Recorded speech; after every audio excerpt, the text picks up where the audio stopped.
کیسے قائم کرنا ہے؟ جی، نماز کو قائم کرو، تمہارے سر سے لے کر پاؤں تک نماز قائم ہو، دکھاؤ کہ تم نمازی ہو۔ یہ نمازی ہے، یہ فراڈ نہیں کر سکتا، یہ ہے نماز قائم کرنا۔ قائم ہو گئی تمہارے اوپر پوری کی پوری، تم سراپا نظر آ رہا ہے کہ تم نمازی ہو، یہ نمازی ہے، جھوٹ نہیں بولے گا، قائم ہو گئی، نمازی ہے، چیٹ نہیں کرے گا، دھوکا نہیں دے گا، ملاوٹ نہیں کرے گا، فراڈ نہیں کرے گا، نمازی ہے کیونکہ قائم ہو گئی۔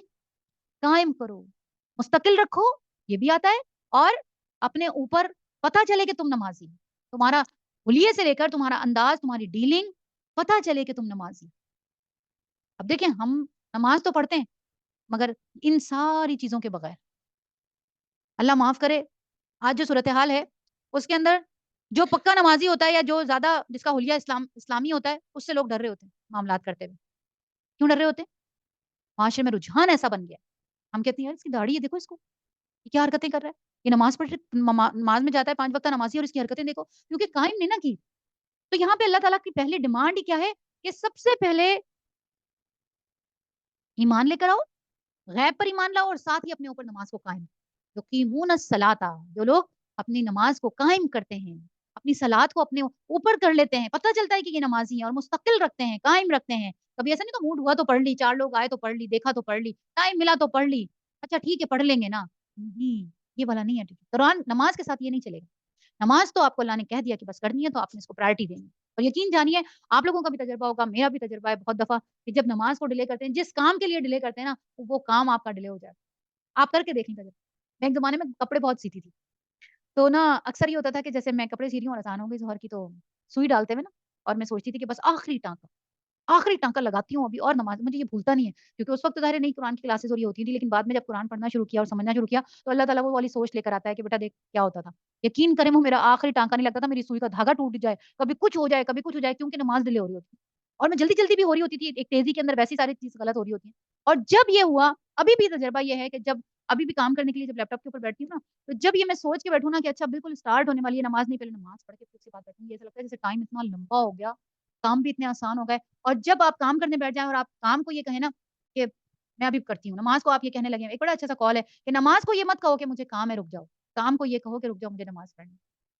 یعنی پہلے نماز پڑھ کے بیٹھو تو آپ کے معاملات ٹھیک ہو جاتے ہیں، آپ کا وقت بھی اس میں برکت ہو جاتی ہے اللہ کی طرف سے۔ ایک اور چیز اللہ تعالیٰ یہاں پہ کلیئر ہے، ایک اور صفت بتا رہا ہے اللہ، ایک اور صفت کیا بتا رہا ہے اللہ ان لوگوں کی، متقین کی، وَمِمَّا رَزَقْنَاهُمْ يُنْفِقُونَ۔ اتنا پیارا انداز ہے اللہ کا، اتنا خوبصورت انداز ہے، یہ نہیں کہا خرچ کرنے والے ہیں میری راہ میں خرچ کرتے ہیں، بہت بہت مال دیتے ہیں، ہرگز نہیں، انداز دیکھیں، وَمِمَّا رَزَقْنَاهُمْ يُنْفِقُونَ، اس میں سے خرچ کرتے ہیں جو ہمارا ہے، ہم نے دیا۔ کیا بتایا آپ کو؟ یہ جو آپ صدقے خیرات اور یہ دے کے آپ چوڑے ہو جاتے ہیں کہ میں نے آج اس دفعہ تو میں نے بڑا دیا ہے، وہ آپ کا ہے ہی نہیں، وہ تو ہمارا ہے۔ مائنڈ سیٹنگ دیکھیے کتنی اچھی کی جا رہی ہے، آپ کو بالکل کلیئر کیا جا رہا ہے، جو یہ آپ دے رہے ہیں یہ آپ زیادہ چوڑے نہ ہوں دے کے، یہ ہمارا تھا جو ہم نے دلوایا آپ سے، یہ آپ شکر ادا کریں کہ ہم نے آپ کو اس قابل کیا کہ آپ دے سکیں اور ثواب حاصل کر سکیں، ورنہ جس کو دے رہے ہیں اس کی جگہ آپ ہو سکتے تھے، وہ آپ کی جگہ ہو سکتا ہے۔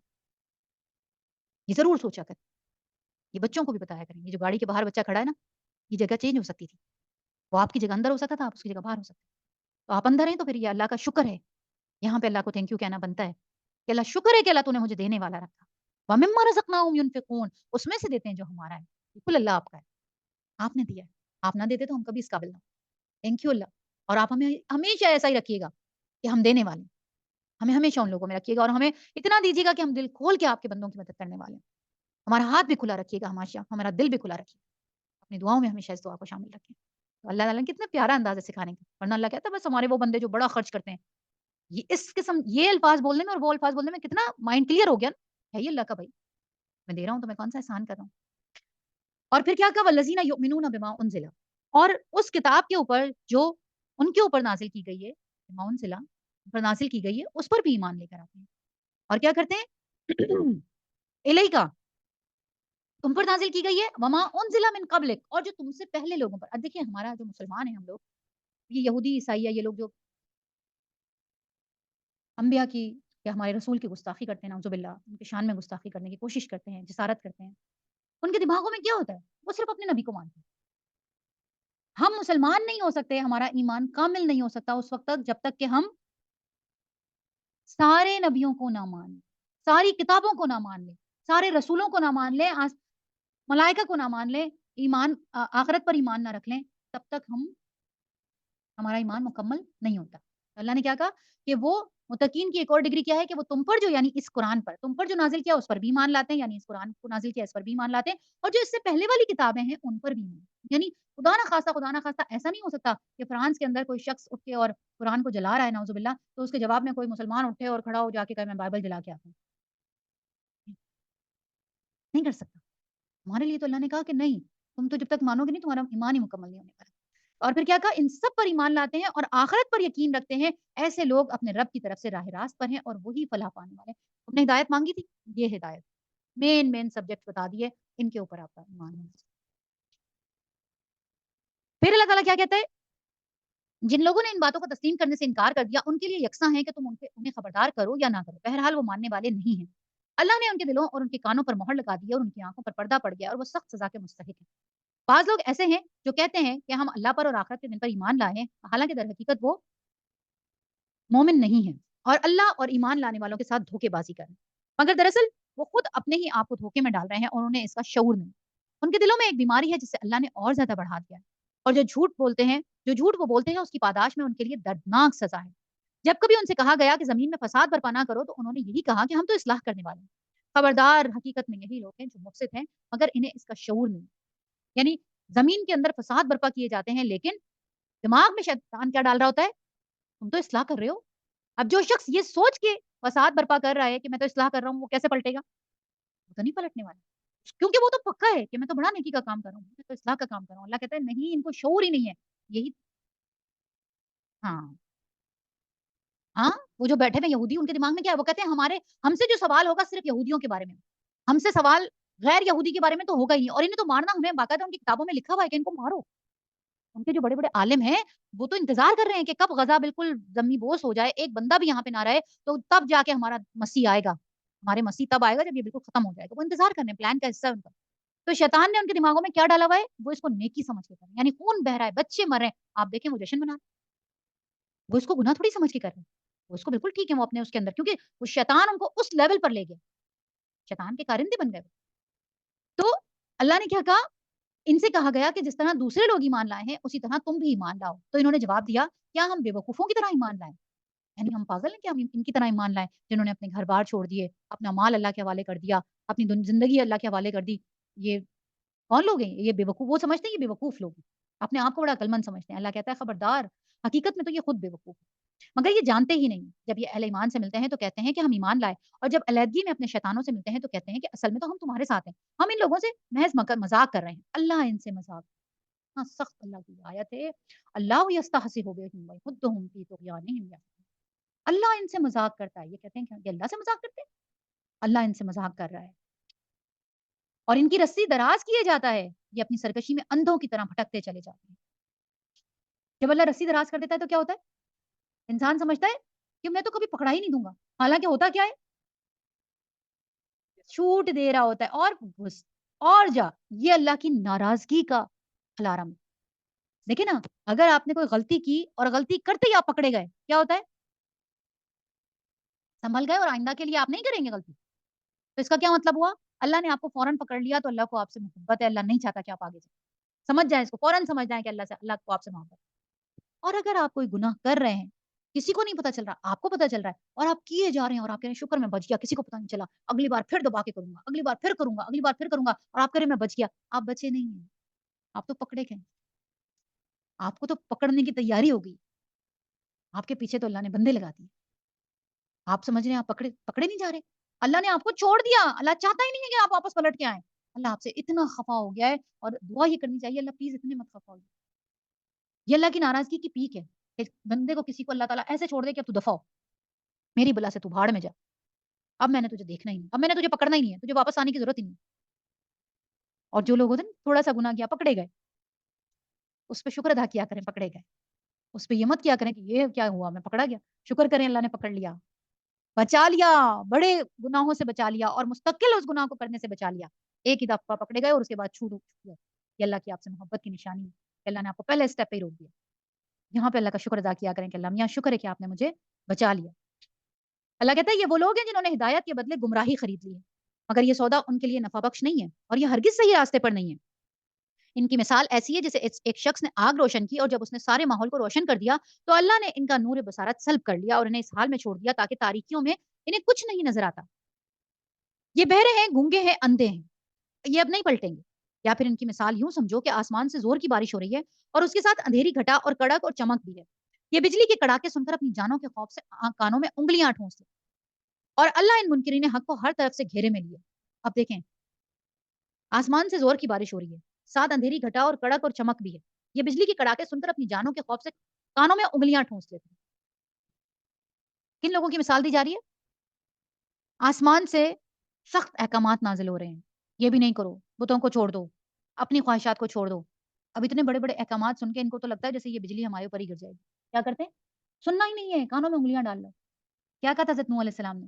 اللہ میں ان کو سمجھانے جاتا ہوں یہ اپنے کانوں میں انگلیاں ٹھونس لیتے ہیں۔ سورہ نوح پڑھ کے دیکھیں نا، اللہ یہ اپنے منہ پہ کپڑے ڈال لیتے ہیں مجھے دیکھ کے، یہ اپنے کان میں انگلیاں ٹھونس لیتے ہیں کہ ان کے ہمارے کانوں میں اس کی آواز بھی نہ جائے۔ کیوں؟ کیونکہ سننا نہیں چاہتے، کرنا نہیں چاہتے۔ آپ نے دیکھا ہوگا ایک بہت بڑی تعداد اس طرح کی ہے لوگوں کی، ایک زمانے کے اندر خود مجھے اس طرح کی بہت ساری خواتین جو ہے نا وہ کہتی تھی کہ بھابی ہم نا درس میں اس لیے نہیں آتے کہ پھر آ جائیں گے نا تو پھر سن لیا تو پتہ چل جائے گا تو عمل کرنا پڑے گا۔ بہت سارے لوگ ہیں، ایک بڑی تعداد ایسی ہے کہ جو یہ سمجھے بیٹھی ہے کہ اگر پڑھ لیا سن لیا تو عمل کرنا پڑے گا اور نہیں کیا تو نہیں کریں گے، اس لیے سنو ہی مت، کان میں انگلیاں ڈالو۔ ہرگز بچت نہیں ہے، جنہوں نے نہیں سنا ان کی بھی کوئی بچت نہیں ہے، یہ سمجھ لیں اچھے طریقے سے۔ آپ یہ سمجھ رہے ہیں کہ بے خبری میں بچت ہو جائے گی، ہرگز بچت نہیں ہوگی۔ اللہ پوچھے گا، قرآن تمہیں بھیجا تھا، نبی بھیجا تھا، تمہارے گھروں میں موجود تھا، عربی نہیں آتی تھی تو بھی کوئی حجت نہیں کہہ سکیں گے اللہ کو کہ اللہ ہمیں عربی نہیں آتی تھی۔ اللہ کہے گا اچھا تمہیں انگلش اور فرانس اور جرمنی جرمنی جس کو جانا ہوتا ہے وہاں کے لیے لازمی ہے کہ جرمنی سیکھو، یہاں بیٹھ کے لوگ جرمنی کا کورس کر رہے ہوتے ہیں۔ جرمن زبان ہی ایسی ہے جو بندہ پاگل ہو جاتا ہے۔ میری اپنی بھتیجی جرمنی گئی ہے، اتنی ذہین بچی، اتنی ٹاپر بچی تھی، پاگل ہو گئی جرمنی سیکھنے میں۔ پھپھو نہیں سیکھی جا رہی لیکن اس کے بغیر جا ہی نہیں سکتی، سیکھ کے گئی کیونکہ اس کے بغیر وہاں پہ آپ کو لیتے ہی نہیں ہو، جاب بھی کرنی ہے، اس نے رہنا بھی ہے، اس نے وہ پہلے کلیئر کراتے ہیں جرمنی کا، کیا نا؟ عربی اور اردو تو بہنیں ان کے تو صرف 500 الفاظ ایسے ہیں جو ایک دوسرے سے مختلف ہیں، باقی تو سارے ایک دوسرے کے اندر ہیں، وہی چیزیں ہمارے طور پہ ترجیح تک وہی ہے، اس کے باوجود ہم سے عربی نہیں سیکھی۔ ہم اللہ کو یہ نہیں کہہ سکیں گے اللہ ہمیں عربی نہیں آتی، اس کے باوجود اللہ اتنا رحیم اتنا کریم ہے، اس نے اپنے بندوں کی ذمہ داری لگا دی، یہ اتنے ماٹھے ہیں یہ عربی نہیں سیکھ سکتے، تم اردو میں ترجمے کرا کے ان کے گھروں میں بھیج دو، پنجابی میں کروا دو، ہندکوں میں کروا دو۔ ابھی پچھلے 2-3 سال پہلے ایک مجھے کوئی تھے جو ہندکوں میں ترجمہ کرتے تھے اور میں نے پورا وہ ویب سائٹ کے اوپر پبلش بھی کیا، ہندکوں میں ترجمہ کیا انہوں نے۔ کون سی زبان ایسی ہے جس میں ترجمہ نہیں؟ حجت تو بچی ہی نہیں، چھوڑی نہیں اللہ نے، اللہ ہمیں سمجھ نہیں آتا تھا ہم کیا کرتے، اس لیے پھر ہم صرف 15 قرآن رمضان میں ختم کیے گئے، سمجھ ایک بھی نہیں نہیں بالکل ایسے ہی ہے جیسے کانوں میں انگلیاں ٹھونس دینا، سنو مت، آپ نہ سنیں، سنیں گے تو آپ کو سمجھ عمل کرنا پڑ جائے گا، ہرگز نہیں، ڈبل پکڑو، کوشش کیوں نہیں کی تھی، گھروں میں رکھا تھا، پڑھا کیوں نہیں، سمجھنے کی کیوں نہیں کوشش کی؟ دنیا کے سارے آج کل تو ہر بندہ کہتا ہے کورس کر لو، فلاں کورس کر لو، آن لائن کورس کر لو، یہ کورس کر لو، قرآن کے بھی کورسز ڈھیروں بھرے پڑے ہیں، جائیں تو صحیح، ہر چیز موجود ہے، آج کل تو زوم کا لنک بھیج دیں آپ، ہر جگہ سب کچھ ہو جاتا ہے، سب کچھ سیکھ سکتے ہیں۔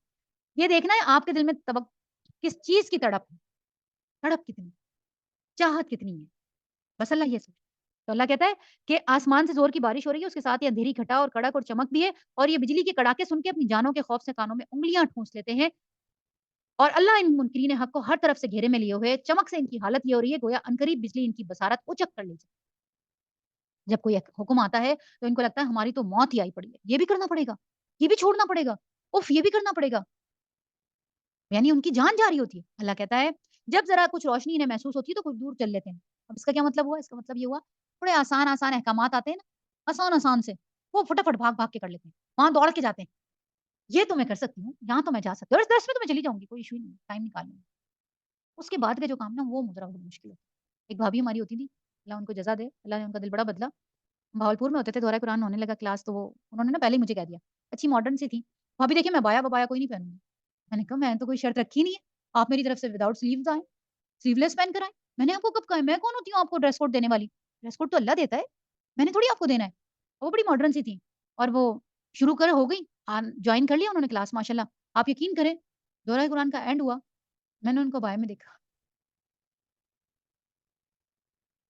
تو بات یہ ہے کہ آپ نہیں بدلتے دل، دل اللہ بدلتا ہے، دلوں کو بدلنے کی ذمہ داری اس نے لی ہوئی، وہ کہتا ہے میری 2 انگلیوں کے درمیان ہے، میں ایسے رکھتا ہوں، جب چاہتا ہوں ایسے پلٹ دیتا ہوں، جب چاہتا ہوں ایسے پلٹ۔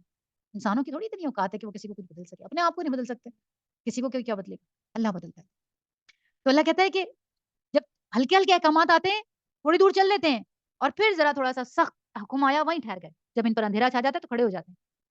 اللہ چاہتا تو ان کی سماعت اور بصارت بالکل ہی اچک لیتا، اللہ چاہتا تو ان کو یہ جو تھوڑے بہت احکامات پورے کرتے ہیں، چھوٹے-چھوٹے سے کام کر لیتے ہیں، یہ بھی چھین لیتا، لیکن اللہ ہر چیز پر قدرت رکھنے والا، اللہ نے چھوڑ دیا، ٹھیک ہے، جتنے کر سکتے ہیں کریں، ہو سکتا ہے ہدایت پا جائیں اور کانوں میں انگلیاں ڈالنے سے یہ بچ نہیں سکیں گے۔ اور پہلی مثال جو تھی وہ کن کی تھی؟ ان منافقین کی تھی جو دل میں قطعی منکر تھے، جو بالکل کانوں میں انگلیاں ٹھونس لیتے ہیں، سننا ہی نہیں چاہتے اور کسی غرض اور مصلحت کے تحت مسلمان بن کے اپنے آپ کو شو کروا رہے تھے کہ ہم مسلمان۔ اور دوسری مثال کن کی ہے جو ابھی شک اور تذبذب میں، میں نے آپ کو کیا کہا شک کیا کرتا ہے؟ تباہ کرتا ہے، آپ کو کبھی بھی جمنے نہیں دیتا اس چیز کے اوپر، دل نہیں ٹھکتا آپ کا اگر شک آ جائے۔ یہ دوسرے والے کون لوگ ہیں جو تھوڑے-تھوڑے سے احکامات پہ عمل کر لیتے ہیں اور مشکل آتے ہیں تو چھوڑ دیتے ہیں، یہ کون لوگ ہیں؟ یہ ان کی مثال ہے جو ابھی شک اور تذبذب میں ہیں۔ اگر تو کلیئر ہو جائے کہ نہیں بھائی مجھے آخرت میں ہی چاہیے سب کچھ، ٹھیک ہے جو یہاں پہ ہو رہا ہے اللہ کی طرف سے ہو رہا ہے میں نے اسے قبول کر لیا، تو اب شک نہیں ہے نا، اب دل کلیئر ہو گیا، اب دل مطمئن ہو گیا۔ ہاں کبھی کبھی انسان ہے ظاہر ہے 24 گھنٹے ایک جیسی کیفیت تھوڑی رہتی ہے، ایمان کا بھی لیول اوپر نیچے ہوتا رہتا ہے، اللہ خود کہتا ہے، اللہ کے رسول صلی اللہ علیہ وسلم کی حدیث کہ ایمان کے بھی درجے ہوتے ہیں، کبھی آپ کا ایمان پہلے درجے پہ پہنچا ہوا ہوتا ہے، کبھی آپ کا ایمان نیچے والے درجے پہ ہوتا ہے۔ ایک مرتبہ حضرت حنظلہ راستے سے گزر رہے تھے، بولتے جاتے ہیں حنظلہ منافق ہو گیا، حنظلہ منافق ہو گیا، حضرت ابوبکر صدیق مل گئے، کہنے لگے کیا ہوا حنظلہ خیریت ہے؟ ہاں ہاں ابوبکر میں تو منافق ہو گیا، کہا تم کیسے منافق ہو گئے؟ کہا میں جب اللہ کے رسول صلی اللہ علیہ وسلم کی محفل میں بیٹھا ہوتا ہوں ان سے سن رہا ہوتا ہوں میرا ایمان کا لیول ہی کچھ اور ہوتا ہے اور جب میں گھر جاتا ہوں اپنے بیوی بچوں میں مگن ہو جاتا ہوں اپنی دنیا میں مگن ہو جاتا ہوں ایمان کا لیول ہی کچھ اور ہو جاتا ہے۔ تو انہوں نے حضرت ابوبکر صدیق اب دیکھیں صحابہ کرام کا کی پریشانی کیا ہے، ہماری پریشانی کیا ہے؟ افطار بنانی ہے ٹائم جا رہا ہے، بچے آ جائیں گے وہ ابھی تو میرے پاس ہے، ہماری ٹینشن ہی کچھ اور ہے، ان کی ٹینشنیں کچھ اور تھیں، مطلب دیکھیں نا ان کا لیول ہی کچھ اور تھا کہ میں حنظلہ ہی منافق ہو گیا۔ ابو بکر نے سنا ابو بکر بھی منافق، انہوں نے کہا میں بھی منافق ہو گیا، ان کو بھی فکر پڑ گئی، انہوں نے کہا ہاں میں بھی ہو گیا، یہ تو میری بھی کیفیت ہے، میں بھی اللہ کے رسول کے پاس بیٹھتا ہوں تو میری کیفیت کچھ اور ہوتی ہے، گھر جاتا ہوں کچھ اور، بس چلتے ہیں آپ صلی اللہ علیہ وسلم سے جا کے پوچھتے ہیں، ٹینشن ہی کچھ اور ہے، پریشانیاں ہی کچھ اور ہیں، ہماری تو پریشانیاں ہی کچھ اور ہیں، سوٹ نہیں سل کے آیا ٹینشن ہو گئی، جیسا سلوایا تھا ویسا نہیں سلا ٹینشن ہو گئی، ہے نا؟ کمزور لوگ ہیں، دونوں گئے اللہ کے رسول صلی اللہ علیہ وسلم کے پاس، کہا اللہ کے رسول ہم تو منافق ہو گئے، اللہ کے رسول نے کہا کیوں ہو گئے؟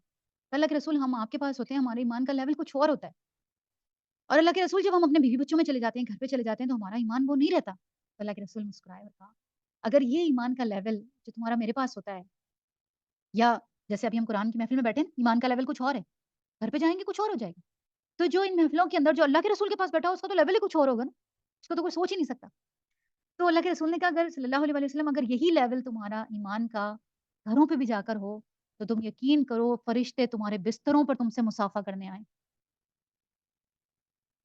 تم کیا سمجھتے ہو ایمان کا لیول ایسے مل جاتا ہے اس کے لیے تو بڑا زندگی تیاگنی پڑتی ہے اور دیکھیں کہا کس کو جا رہا ہے ہمیں نہیں کہا جا رہا ہمیں کہیں تو ہمیں سمجھ آتی ہے بات کہ ہمارا ایمان ہے کدھر صحابہ کو کہا جا رہا ہے جن کا ایمان کس درجے کا تھا ایمان کا تو لیول گھٹتا بڑھتا رہتا ہے کبھی پہلے درجے پہ ہوتا ہے کبھی تیسرے درجے پہ ہوتا ہے تو یہ جو دوسری مثال ہے یہ کن لوگوں کی ہے یہ ان کی ہے جو شک میں مبتلا ہیں تذبذب میں ہیں ضعف ایمان میں مبتلا تھے کچھ حق کے بھی قائل تھے مگر ایسی حق پرستی پر ابھی قائل نہیں ہوئے تھے کہ اس کی خاطر تکلیفیں اور مصیبتوں کو بھی برداشت کرتے ہیں اس مثال میں بارش سے مراد اسلام ہے جو انسانیت کے لیے رحمت بن کر آیا جو اللہ نے کہا نا آسمان سے بارش برس رہی ہے اس کا کیا مطلب ہے کیا آسمان سے اللہ اپنے احکامات نازل کر رہا ہے اور اندھیری گھٹا اور کڑک اور چمک سے مراد مشکلات مصائب اور وہ ہجوم اور سخت مجاہدہ ہے جو تحریک اسلامی کے مقابلے میں اہل جاہلیت کی شدید مزاحمت کے سبب سے پیش آ رہا ہے جیسے اہل غزہ کے اوپر کتنی آزمائشیں ہیں اگر یہ کوئی ہمارے جیسے ایمان والا بندہ ہو کتنے دن وہاں صبر کر سکتا ہے ابھی آپ نے جو ان کی رمضان کی ویڈیوز آ رہی ہیں دیکھی ہیں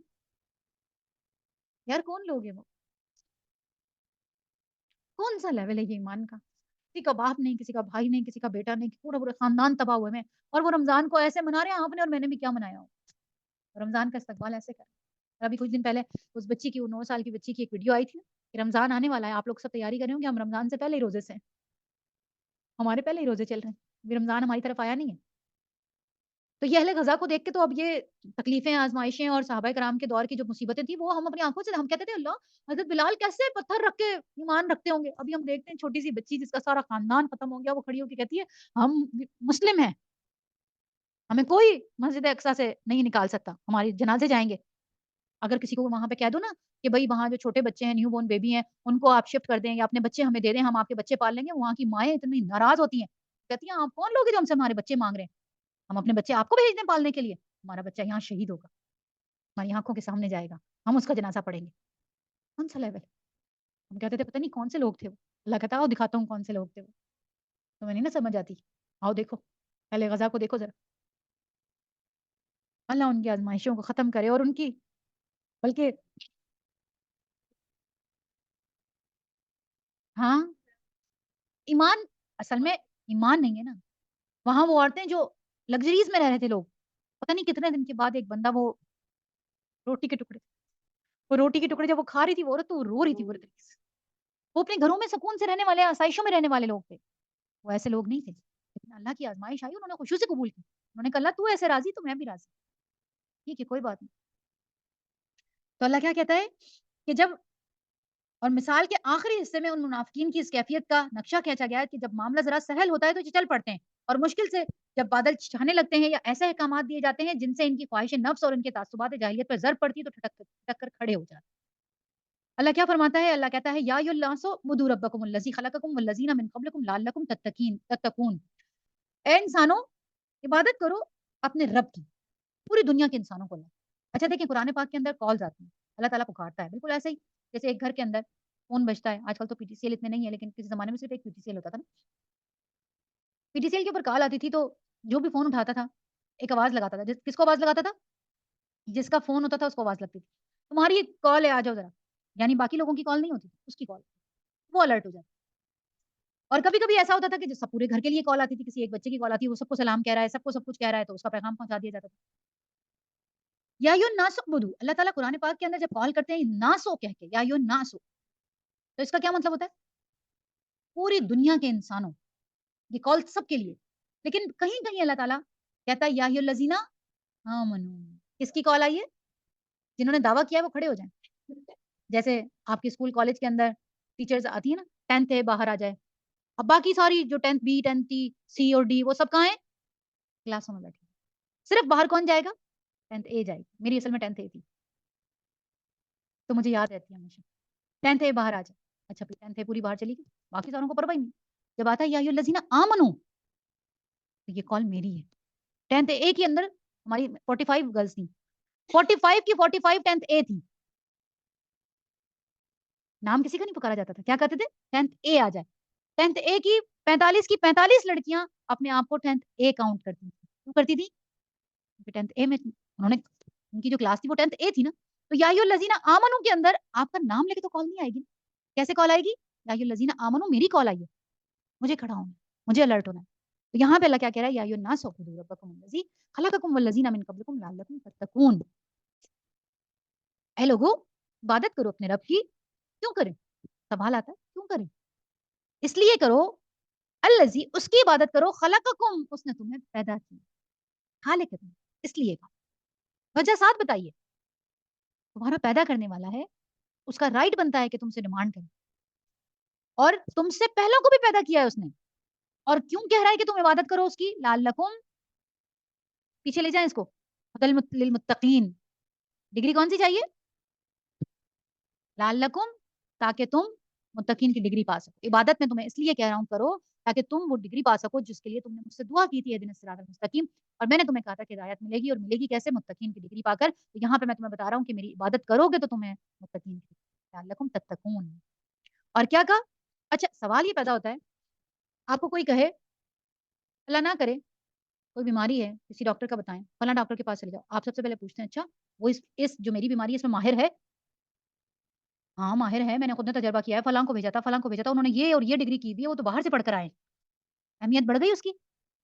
اللہ کبھی بھی آپ کو صرف یہ کہہ کے فارغ نہیں ہو جاتا میری عبادت کرو بس، میں نے کہہ دیا عبادت کرو بس بات ختم، نہیں، اللہ وجہ بتا، اور اتنی پیاری وجہ بتاتا ہے، اور وجہ میں کیا بتاتا ہے؟ وجہ میں یہ بتاتا ہے، میں بتاتا ہوں میری عبادت کیوں کرو؟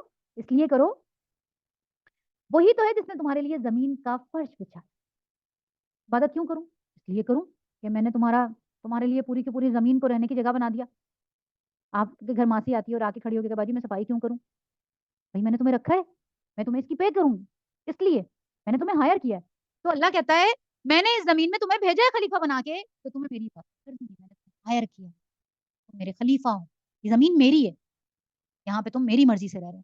جب میری مرضی سے رہ رہے ہو تو پھر تم عبادت بھی میری ہے. تو کیا کہا, تعارف دیا اپنا کہ تمہارے لیے میں نے زمین کا فرش بچھایا, آسمان کی چھت بنائی, اور چھت کتنی خوبصورت بنائی. میں ہر دفعہ بتاتی ہوں, آسمان کو دیکھ کر کبھی بچپن سے لے کر, اور ہم اپنے بچوں کے دلوں میں بھی نہیں ڈالتے, ہم انہیں دیتے ہی نہیں, ہمیں خیال ہی نہیں آتا کہ ہم اپنے بچوں کو یہ بتائیں کہ بیٹے یہ جو آسمان کی اتنی بڑی چھت ہے یہ اللہ تعالیٰ نے بنائی ہے, آپ کو کبھی کہیں سے یہ چھت دوبارہ سے کنسٹرکشن ہوتی ہوئی نظر آئی؟ کہیں کبھی کہیں پہ بورڈ لکھا ہوا نظر آیا ادھر سے سائڈ پہ ہو کر گزری ہے آسمان کی مرمت جاری ہے؟ کبھی ہوا؟ نہیں ہوا. کبھی کہیں سے ڈھلکنے لگی, اتنے عرصے سے کھڑی ہوئی ہے, گرتی نہیں ہے. کبھی کوئی ستون نظر آتا ہے آسمان میں؟ اتنی بڑی نیلی چھت بغیر ستونوں کی کھڑی ہے. زمین میں تو ہم کوئی نہیں دیکھتے کوئی چیز بغیر ستون کی کھڑی ہو. ہلکا سا پیپر بھی ابھی میں رکھوں گی ادھر تو وہ گر جائے گا اگر اس کو کوئی سہارا نہیں ہوگا. آسمان کیوں نہیں گرتا؟